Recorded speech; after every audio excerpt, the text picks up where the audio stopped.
Bismillahirrahmanirrahim. Assalamualaikum warahmatullahi wabarakatuh. Baik, pada kesempatan berikut ini kita akan melanjutkan materi daring kita, mata kuliah teknologi alat berat, yang sekarang kita masuk minggu ke-14. Saya harap semoga Anda tetap semangat walaupun dalam posisi daring seperti ini. Minggu yang lalu kita sudah masuk ke dump truck yang fokusnya mengidentifikasi komponen. Dump truck kita tahu ada dua jenis secara garis besar, yaitu yang arctic dan yang rigid ya. Nah, yang sekarang kita fokus ke sistem yang ada dalam dump truck. Kita fokuskan untuk minggu ini yaitu ke sistem pemindah tenaganya atau powertrain dan sistem kemudinya ya. Kita coba kupas satu persatu.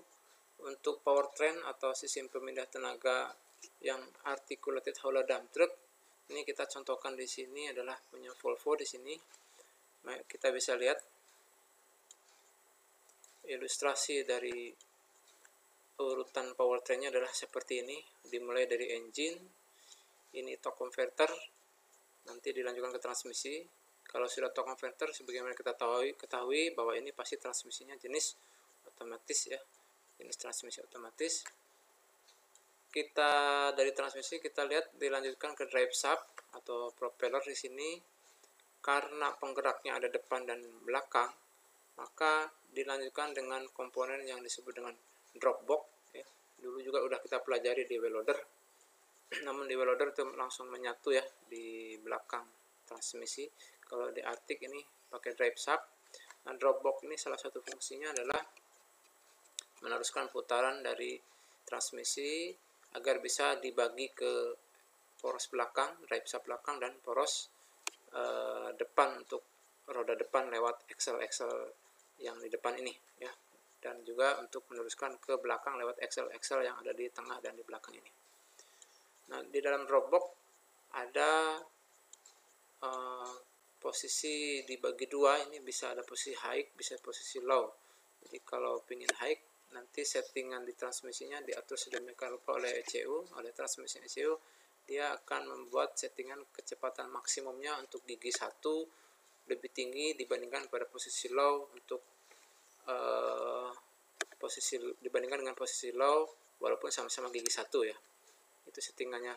Maka di dalam drop box itu ada switch yang bisa kita pilih apakah high atau low. Di sini juga nanti bisa ditemukan ada diferensial gearnya, karena agar bisa memungkinkan perbedaan putaran yang ke axle belakang dan ke axle depan melalui drive shaft tersebut.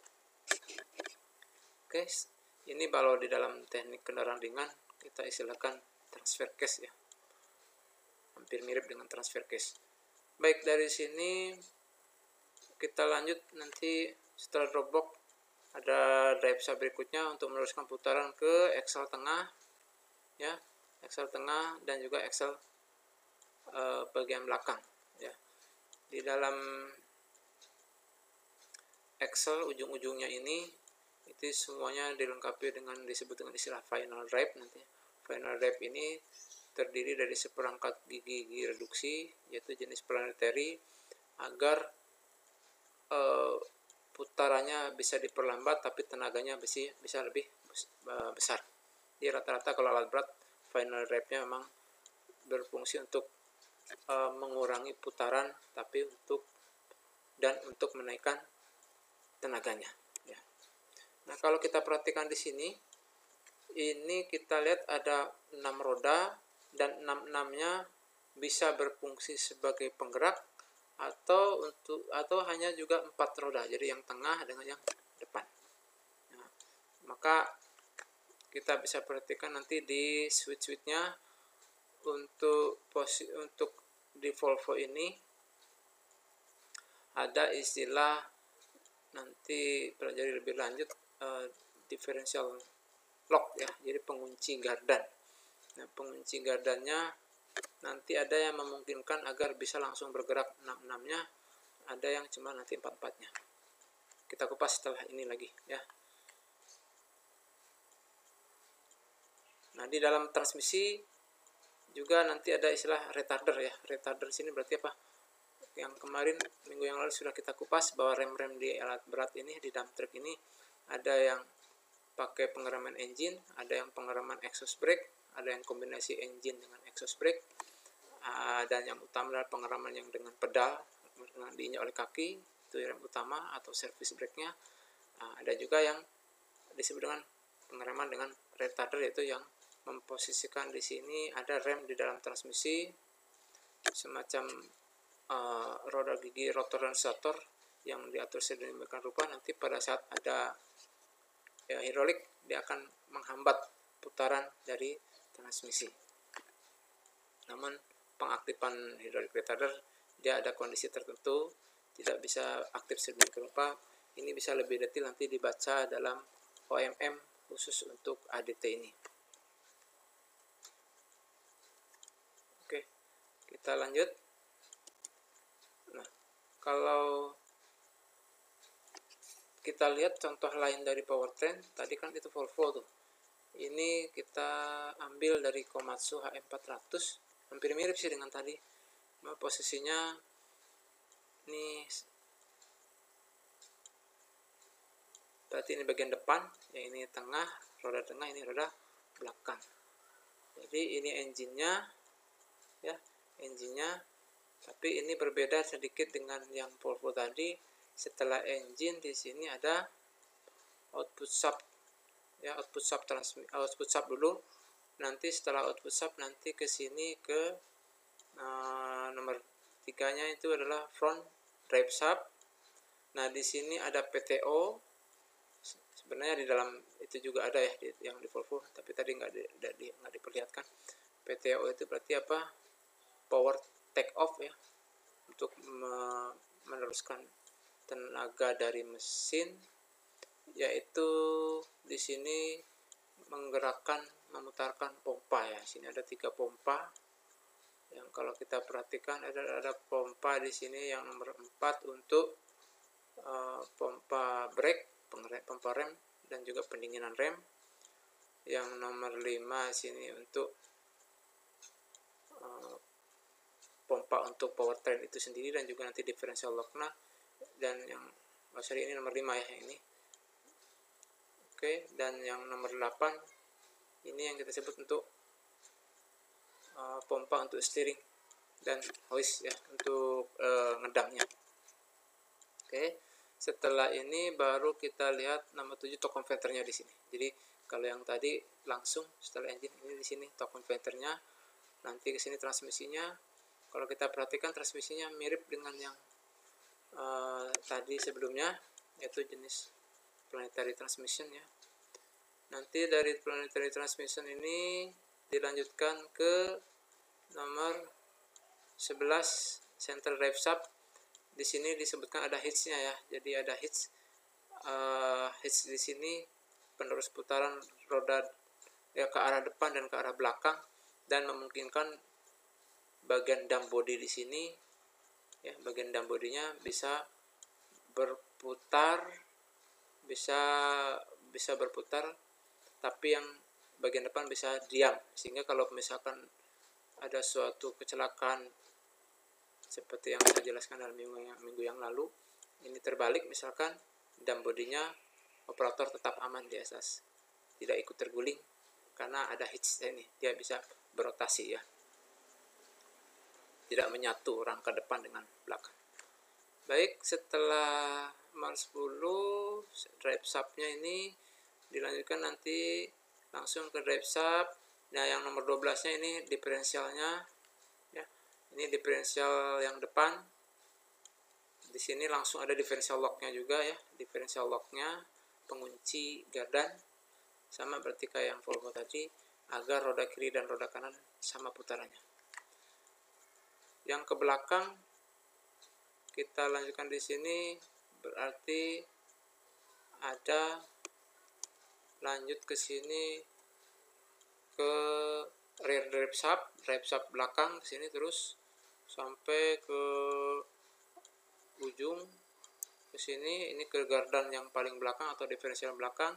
Ini diferensial yang tengah, dan kita lihat di sini nomor 22 ini remnya.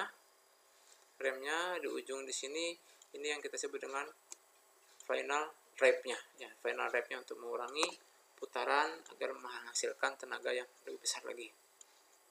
Jadi seluruh roda ada final rev ya, final rev. Oke, ini yang tengah, ini yang bagian belakang. Nah, kalau kita perhatikan di sini,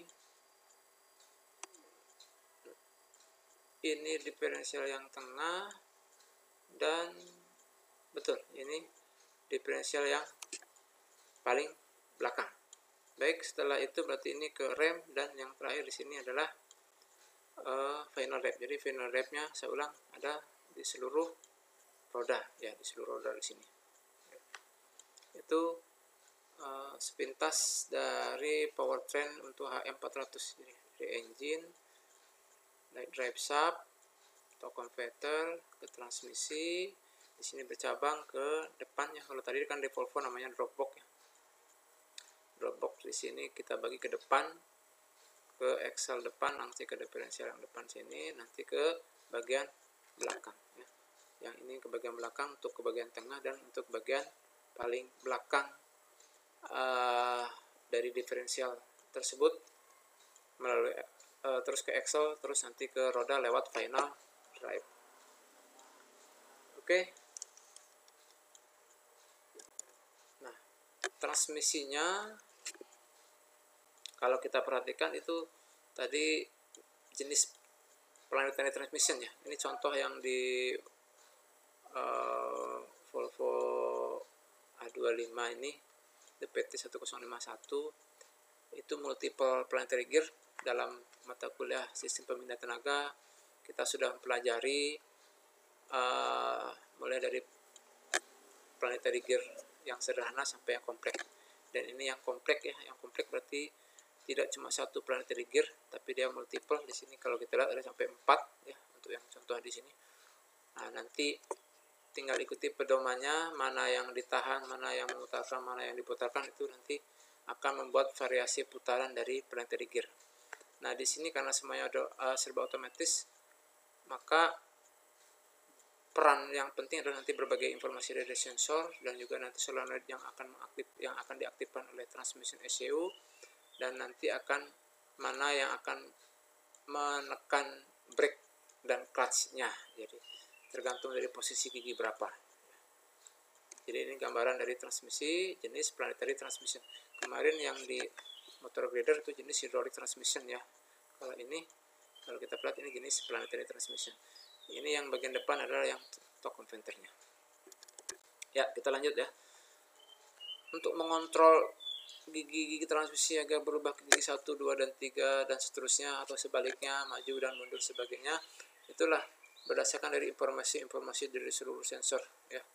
Ada sensor-sensor di sini, ada kecepatan turbin speednya, ada sensor-sensor kalau misalkan ini juga sampai terdeteksi kalau bodinya lagi ngangkat, jadi harus memberikan informasi karena ini untuk safety.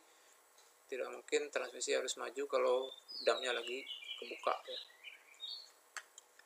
Jadi seluruh sensor nanti masuk ke sini, kecepatan ya, sensor dari kecepatan, sensor dari tekanan oli ya, sensor dari suhu oli untuk retarder ya, sensor dari tekanan turbo, semua masuk nanti ke transmission ECU.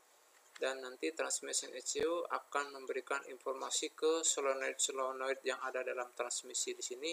Seharusnya solenoid berapa yang aktif dan itu gigi berapa, tinggal lihat di spesifikasi manual masing-masing. Karena di situ nanti tertera di situ, misalkan kalau gigi 1 solenoid 1 dan 4 yang aktif misalkan.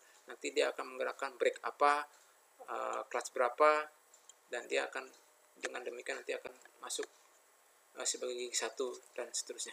Ini harus kita lihat manualnya masing-masing. Tapi pada intinya yang solenoid ini berarti ini yang diperintah ya. Ini diperintah oleh siapa? Oleh ECU. Nah, di sini juga kalau kita perhatikan gear selektornya ada yang diminta oleh operator. Jadi ada kalau posisi drive berarti nanti dia matic.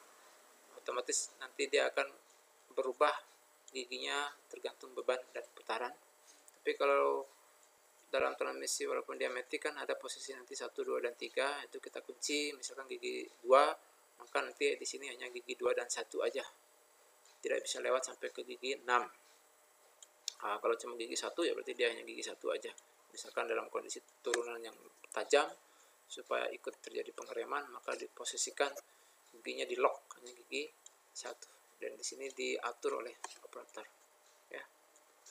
Ini juga switch untuk on off kan retarder. Jadi kalau ingin melakukan pengereman di transmisi, kita tekan switch 47 ini, sehingga nanti retardernya akan membantu mengerem unit tersebut. Namun harus kita perhatikan nanti sebagai operator pada saat terjadi pengereman menggunakan retarder, yang harus diperhatikan adalah suhu dari oli transmisi itu sendiri, karena dia akan cenderung panas, dan biasanya kalau sudah terlalu panas, retarder dengan sendirinya akan di-off-kan oleh transmission ECU untuk safety agar oli tidak terbakar. Itu pengontrolan untuk gigi, perubahan gigi pada transmisi. Seluruh sensor memberikan informasi ke transmission ECU, nanti transmission ECU akan memberikan perintah ke aktuatornya. Dalam hal ini kalau yang di transmisi berarti yang solenoidnya di sini ya. Begitu juga informasinya juga berdasarkan perintah dari operator di sini. Jadi permintaan dari operator nanti dikirim juga nanti ke ECU, nanti dia akan mengaktifkan di transmisi ini gigi berapa atau posisi apa yang harus yang akan diinginkan oleh operator tersebut. Yaitu itu gambaran dari perubahan gigi pada transmisi berdasarkan informasi dari komponen-komponen pengontrol. Nah, jadi kan kita jelaskan bahwa di dalam alat berat juga ada differential lock ya. Jadi differential lock ini pengunci gardan agar roda kanan dan kiri ini akan sama putarannya ya. Jadi kalau misalkan ini yang depan dikunci, ini namanya dengan switch yang sebelah kanan dari operator di sini tekan, maka disebut dengan transfer differential lock. Ini membuat roda depan ini terkunci putarannya sehingga akan sama yang kanan dengan yang kiri. Nah, kalau yang switch yang ini dia akan mengunci supaya ini yang longitudinal yang melanjutkan dari engine ini ke belakang sini, ke drive shaft belakang, dan langsung mengaktifkan yang drive shaft yang ini. Sehingga kalau longitudinal ini otomatis penggeraknya jadi 6. Jadi 6-6-nya aktif, dan 6-6-nya aktif ini otomatis kalau 6-6-nya aktif sebagai penggerak, kalau cuma longitudinal aja yang ditekan, maka rodanya masih bisa bebas berputar, kiri kanan bisa berbeda. Tapi ini hanya putaran dari aksel depan dan belakang dia akan buat sama oleh tuas yang ini, switch yang ini ya. Oke, jadi kalau kita perhatikan, kalau cuma yang ini berarti hanya roda depan yang sama putarannya dan penggeraknya hanya 4. Yang ini belum, masih terpisah. Tapi kalau yang longitudinal langsung penggeraknya 6-6-nya, tapi bisa memungkinkan roda kiri kanannya masih bebas berputar, kecuali ini diaktifkan, yang ini diaktifkan, maka yang depan akan sama putaran kiri kanan, yang belakang masih bebas, tapi putaran ke belakang dengan putaran ke depan drive shaft-nya akan sama. Nah, ada satu lagi yang diinjak yang kemarin minggu yang lalu sudah kita jelaskan, itu di kaki yang diinjak oleh operator. Kalau ini disebut dengan all differential lock, maka 6 rodanya akan terkunci, akan sama putarannya.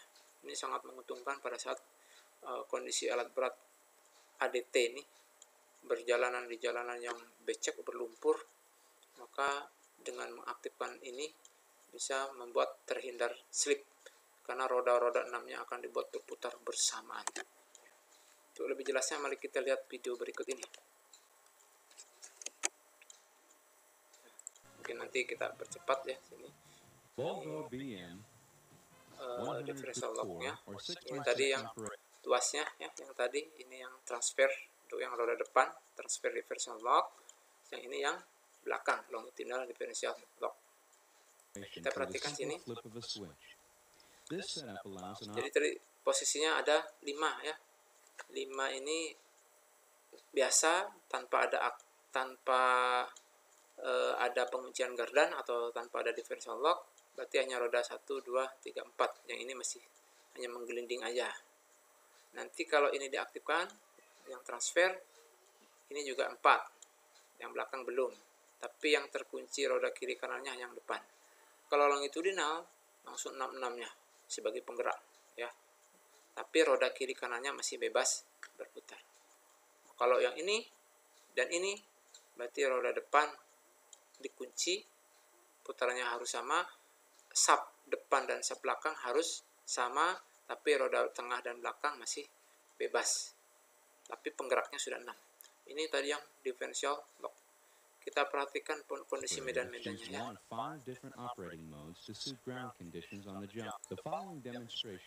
Nah, ini contohnya untuk menguji dibuat di jalanan yang berlumpur, yang beroli, ini yang kering. Untuk pengujiannya. Di sini nanti ada tone metricnya akan meningkat seiring dengan posisi dari differential lock mana yang diaktifkan. Ini kalau belum ada yang diaktifkan, maka hanya berpenggerak 4 roda dan yang berputar hanya yang roda yang kena oli ya. Jadi hanya yang ini aja yang tengah ya. Yang kiri karena kering dia tidak ikut berputar karena ada fungsi diferensialnya aktif, tidak ada differential locknya, tidak dikunci. Ini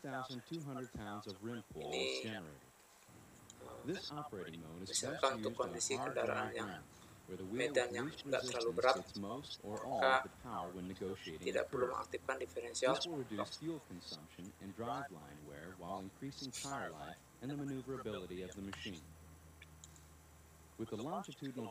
Nah, kalau yang 6, ini berarti longitudinal differential lock, berarti yang membuat 6 rodanya sebagai penggerak, tapi roda depan, roda tengah, roda belakang masih bebas berputar karena ada fungsi diferensial.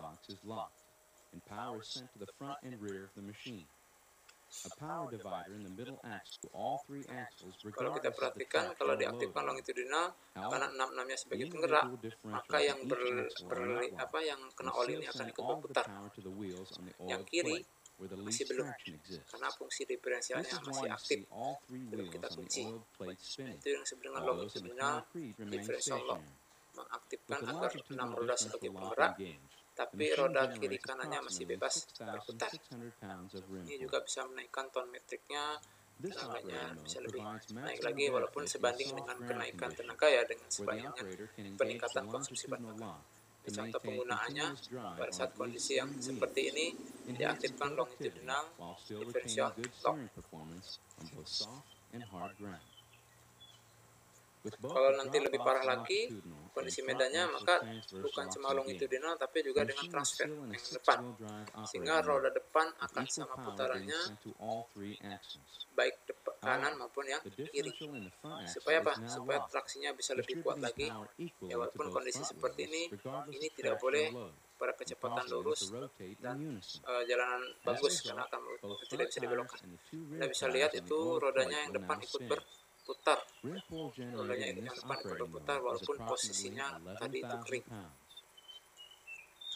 Ini kondisinya kalau misalkan yang lebih berat lagi medannya, dengan mengaktifkan transfer differential locknya ini, dia bisa menunjukkan tetap dan truk tersebut bisa berjalan,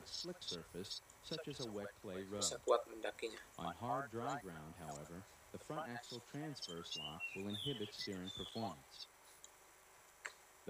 Nah, yang terakhir adalah kalau ditekan oleh kaki operator itu mengaktifkan all differential lock. Seluruh roda berfungsi sebagai penggerak dan terkunci putarannya kiri kanannya, sehingga dia akan sama putarannya walaupun dia berlumpur, walaupun tidak akan ikut berputar. Nah, Anda bisa lihat di sini, kita lihat sini semua roda ikut berputar. Walaupun ini posisi kering, ini yang beroli di sini, ya. Semuanya ini akan menaikkan traksi yang lebih kuat lagi, tenaganya bisa kuat lagi, walaupun nanti seiring dengan itu konsumsi bahan bakarnya akan lebih banyak lagi.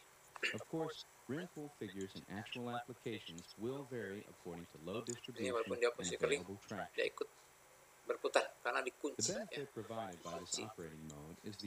Ini posisinya pada saat jalanan yang sangat-sangat berlumpur, becek, susah, maka diperlukan tenaga yang besar. Nah, disinilah kita aktifkan differential lock yang semuanya aktif, sehingga bisa membuat alat berat tersebut tetap berjalan.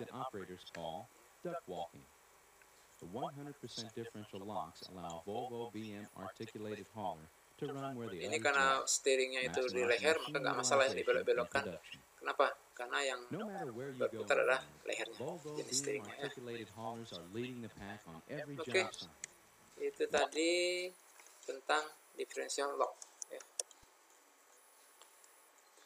Kita lanjut sekarang ke powertrain dari yang rigid, ya, yang rigid.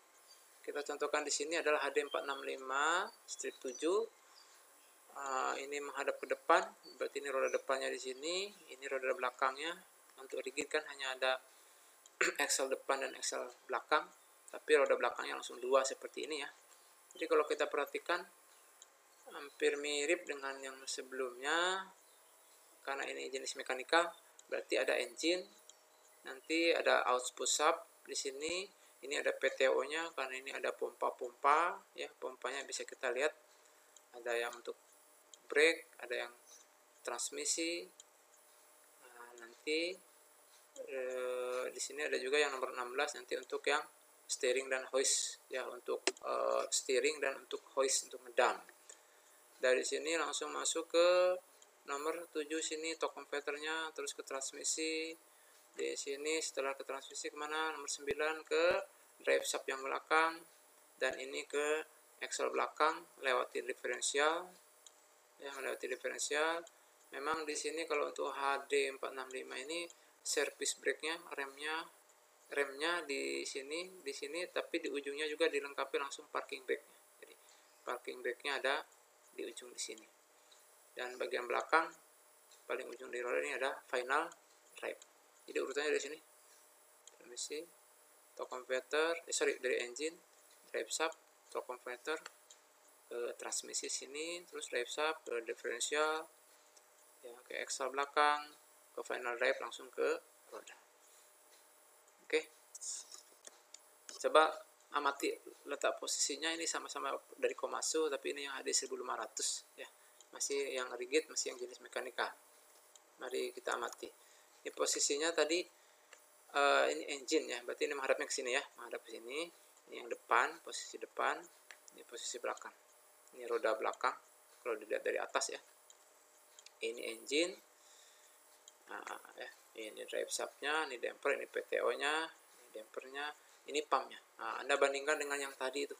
Pompa yang ini posisinya apakah sama dengan yang sebelumnya? Nanti diamati lagi, ya, posisinya.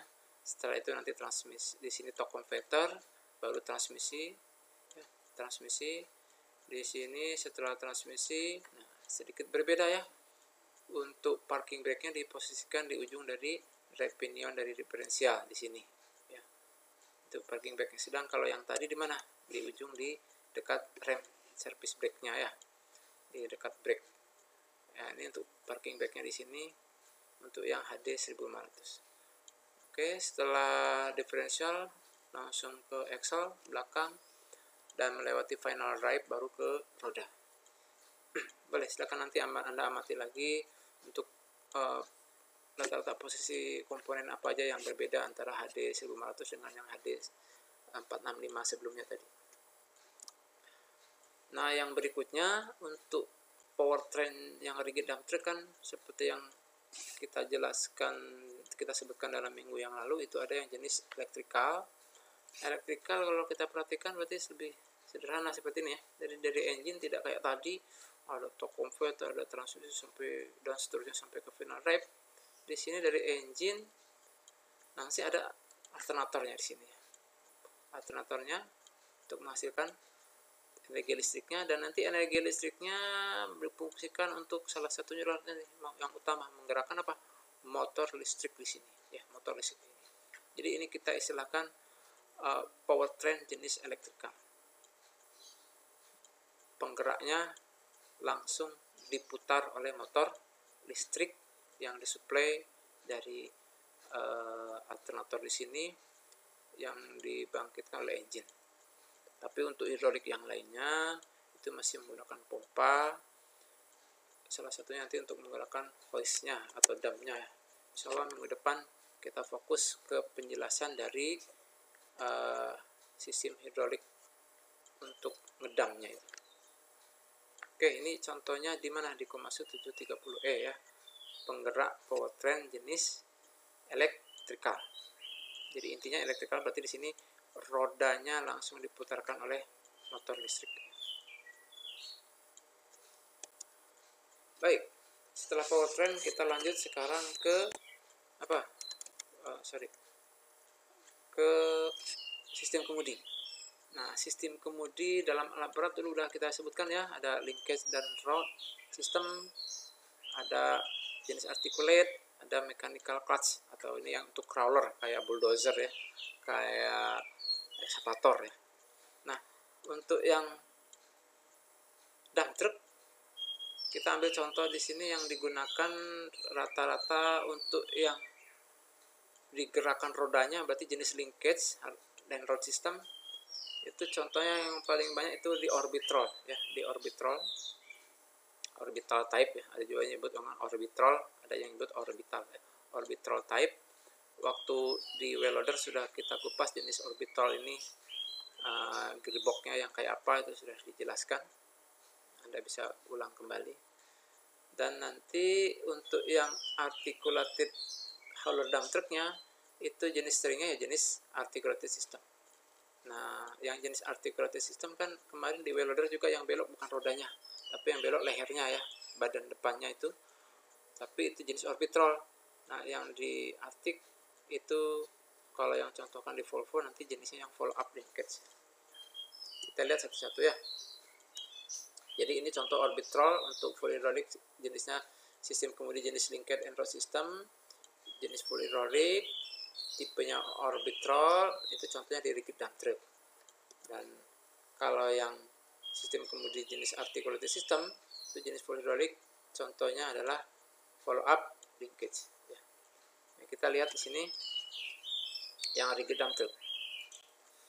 Nah, yang rigid dump truck kalau jenis orbitrol waktu kita mempelajari Welloader berarti di bawah dari roda kemudi nanti ada steering column, dalam steering column-nya ada orbitrolnya.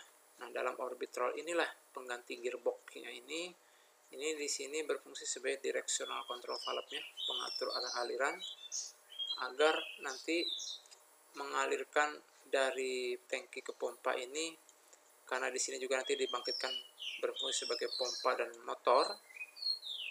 Itulah keunikan dari orbitrol yang sudah kita kupas di Welloader.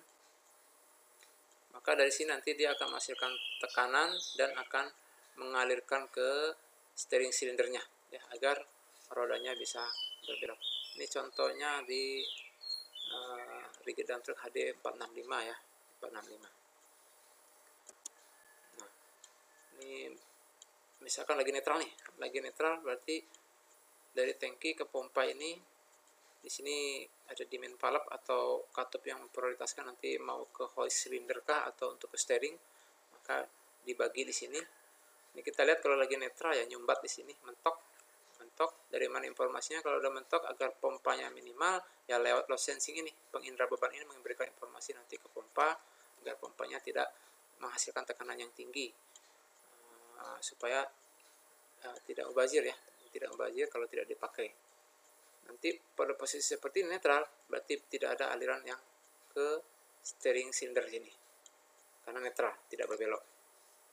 Nah, kalau misalkan belok kanan, misalkan nih belok kanan seperti ini ya, berarti dari tangki yang terus ke pompa Kita lihat contohnya di sini ngalir tuh lewat P ya, lewat lambang P ini, terus ke A, dari A sini ke G lewat F, nanti akan masuk ke rotor dan stator di sini, yang di orbitrol ini kan orbitrolnya ya, orbitrol ini masuk rotor dan stator sini, terus ngalir ke sini ke directional control dalam orbitrol tersebut, dan dia akan melewati RT ini, simbol RT ini, sehingga memungkinkan seperti ini. Setelah lewat RT dia masuk ke sisi sini, yang sebelahnya lagi masuk ke yang sisi ini. Nah, ini membuat roda belok kanan.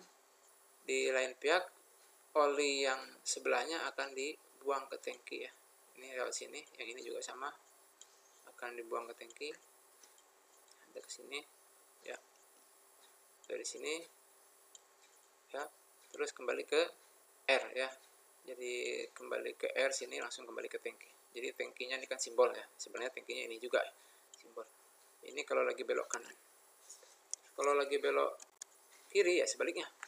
Berarti yang tadi lewat ini, kita sekarang dari sini lewat ke sini nih, lewat lubang nomor 3 masuk ke sisi sebelah sini, terus lewat stator dan rotor di orbitrol ini, dan masuk ke LT. Kalau tadi kan ke RT ya, sekarang ke LT yang left, kebalikannya.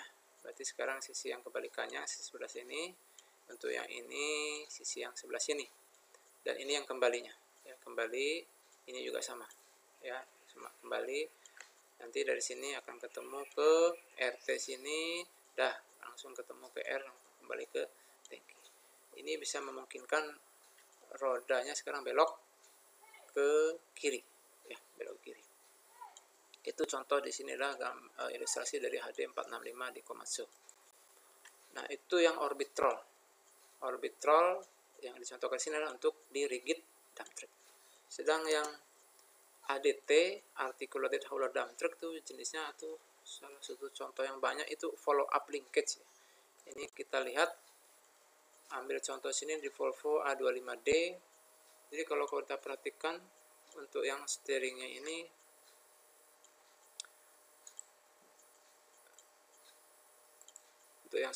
kita fokus ada 5 komponen ya.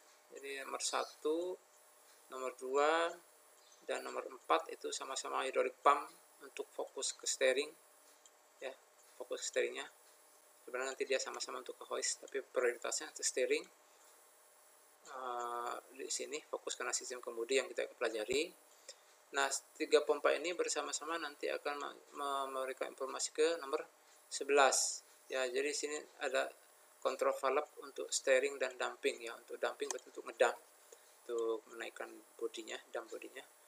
Nah, di sini dari steering valve ini, yang steering valve-nya, yang control valve untuk steeringnya ini langsung nanti bercabang untuk ke steering silindernya. Karena yang belok di sini kan, kalau yang ADT ini adalah bukan rodanya, tapi lehernya ini ya, badan depannya ini yang akan belok. Maka didorong posisi dari steering silindernya adalah seperti ini, agar bisa berbelok lehernya.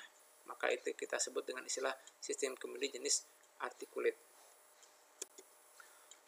Nah, linkage and road systemnya, follow up linkage-nya itu tujuannya untuk apa? Dia intinya meneruskan yang diminta oleh operator. Pada saat operator memutarkan steering wheel, maka rod control rack-nya, rack and pinion-nya nanti akan bergeser. Menggeser ini posisikan akan sedemikian rupa mengaktifkan linkage, follow up linkage ini, dan salah satunya nanti akan mendorong dari control valve yang ada di dalam steering valve ya, steering valve untuk steering ini ya, control valve untuk steering ini yang didorong oleh nomor 9. Nah, dorongan ini besarnya adalah tergantung putaran dari roda kemudi yang diinginkan oleh operator. Kalau operator memutarkan sedikit, maka juga aliran oli harus sedikit yang masuk supaya roda tidak supaya unit tersebut tidak berbelok terus. Nah, siapa yang menyeimbangkan? Ya, ini nomor 8. Ada feedback. Jadi spool di dalam steering valve di sini akan cepat netral kembali pada saat oli sudah tidak dibutuhkan untuk mengalirkan agar steering cylindernya tidak terus dialiri oli. Karena Pak, karena feedback rod ini akan memberikan informasi agar cepat dia netral, posisinya netral ya. Kita lihat ilustrasinya seperti ini nih. Nah, jadi kalau misalkan nih operator memutarkan seperti ini ilustrasinya, maka akan menarik rek ke atas, karena ini ada titik tumpuan tadi yang follow out linkage ini yang tadi akan menarik rek ke atas ketarik, maka ini akan terdorong ke kiri. Nah, terdorong ke kiri, apa yang terjadi? Kalau ini dorong ke kiri, justru ini yang tertarik ke sana. Kenapa? Kan ini dorong ke sini, ini kan titik tumpuan yang tengah. Sehingga kalau ini bergeser ke kiri, maka justru ini akan tertarik ke sini. Posisi tertarik ke sini memungkinkan seperti ini, dari pompa ngalir masuk ke sini. Ingat, kalau steering harus berseberangan seperti ini ya, supaya bisa berbelok. Jadi pada saat ini aktif yang sebelah ini sisi positif, yang sebelah sininya sisi negatif. Masuk oli ke sini, maka yang dari sini harus terbuang ke tangki. Nah, terbuang dia ke tangki ke sini. Itu ilustrasinya. Anda bisa buat ilustrasinya nanti kalau berputar sebaliknya. Ya, berputar sebaliknya berarti nanti yang sisi ini dengan sisi ini yang ada oli. Nah, ini rangkaiannya seperti ini kalau kita perhatikan. Tadi ilustrasi sederhananya, ini yang follow up linkage-nya ya, follow up linkage-nya seperti ini. Kita perhatikan kalau ini misalkan berputar tadi, mendorong ini ke atas ya, mendorong ke atas, terus apa yang terjadi? Ini dorong ke sini ya, malah ini akan ketarik ke sana ya, karena ini titik tumpuan, ini titik tumpuan, ini titik tumpuan, ini titik tumpuan ya. Kita ulang, narik ke atas, ini dorong ke kiri. Kalau ini dorong ke kiri karena ini titik tumpuan, maka ini tertarik ke sini. Ya, tertarik ke sini. Oke. Setelah tertarik ke sini, posisinya berubah. Misalkan sekarang jadi yang ini ya. Kalau tertarik ke arah kanan, jadi yang ini. Kalau sekarang kan netral nih, netral, mentok. Nah, karena ini variabel, maka dia akan minimum alirannya kalau pada saat tidak dipakai. Sekarang pada saat posisi yang ini, maka yang dari ini akan ketemu di sini, masuk ke sini, masuk ke sini. Nah, masuk ini ke sisi positif yang sebelah kiri, ke sisi negatif yang sebelah kanan. Oli masuk, maka yang ini akan terbuang kemana? Yang ini masuk sini, ketemu sini, ya ketemu ini langsung dibuang ke tangki. Maka ini akan berbelok. Oke, Anda ilustrasikan nanti. Kalau ini kan tadi saya buat ke sini. Nah, sekarang kalau Anda ilustrasikan ke kanan, berarti ini turun. Nah, coba alirannya gimana? Oke, di dalam sistem kemudi kan sangat vital harus ada shock sama anti kavitasi ya. Ini ada 2 shock, 2 anti kavitasi sini. Kenapa disebut vital? Karena kalau kemudi kan kadang nanti bisa bentur, nabrak batu dan sebagainya pada saat kondisi netral.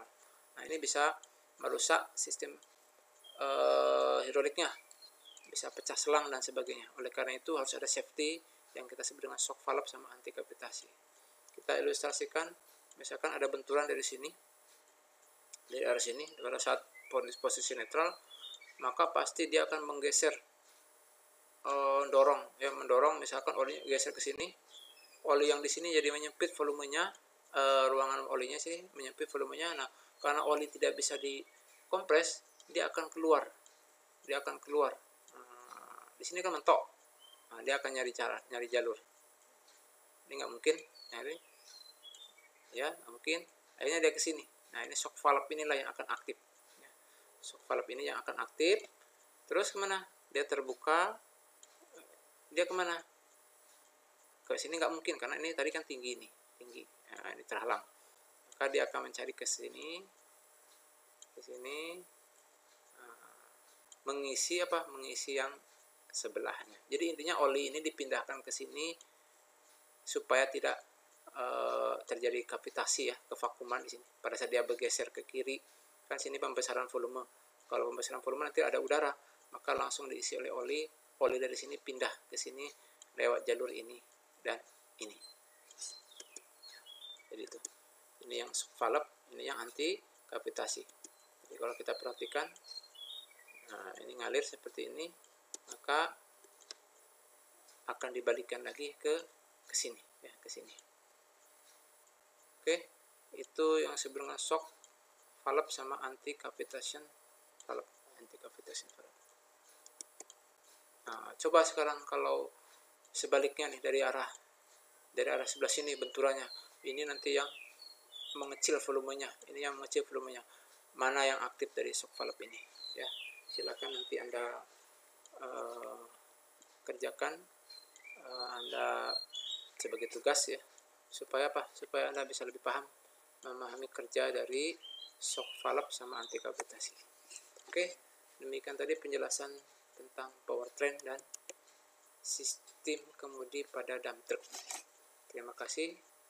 Assalamualaikum warahmatullahi wabarakatuh.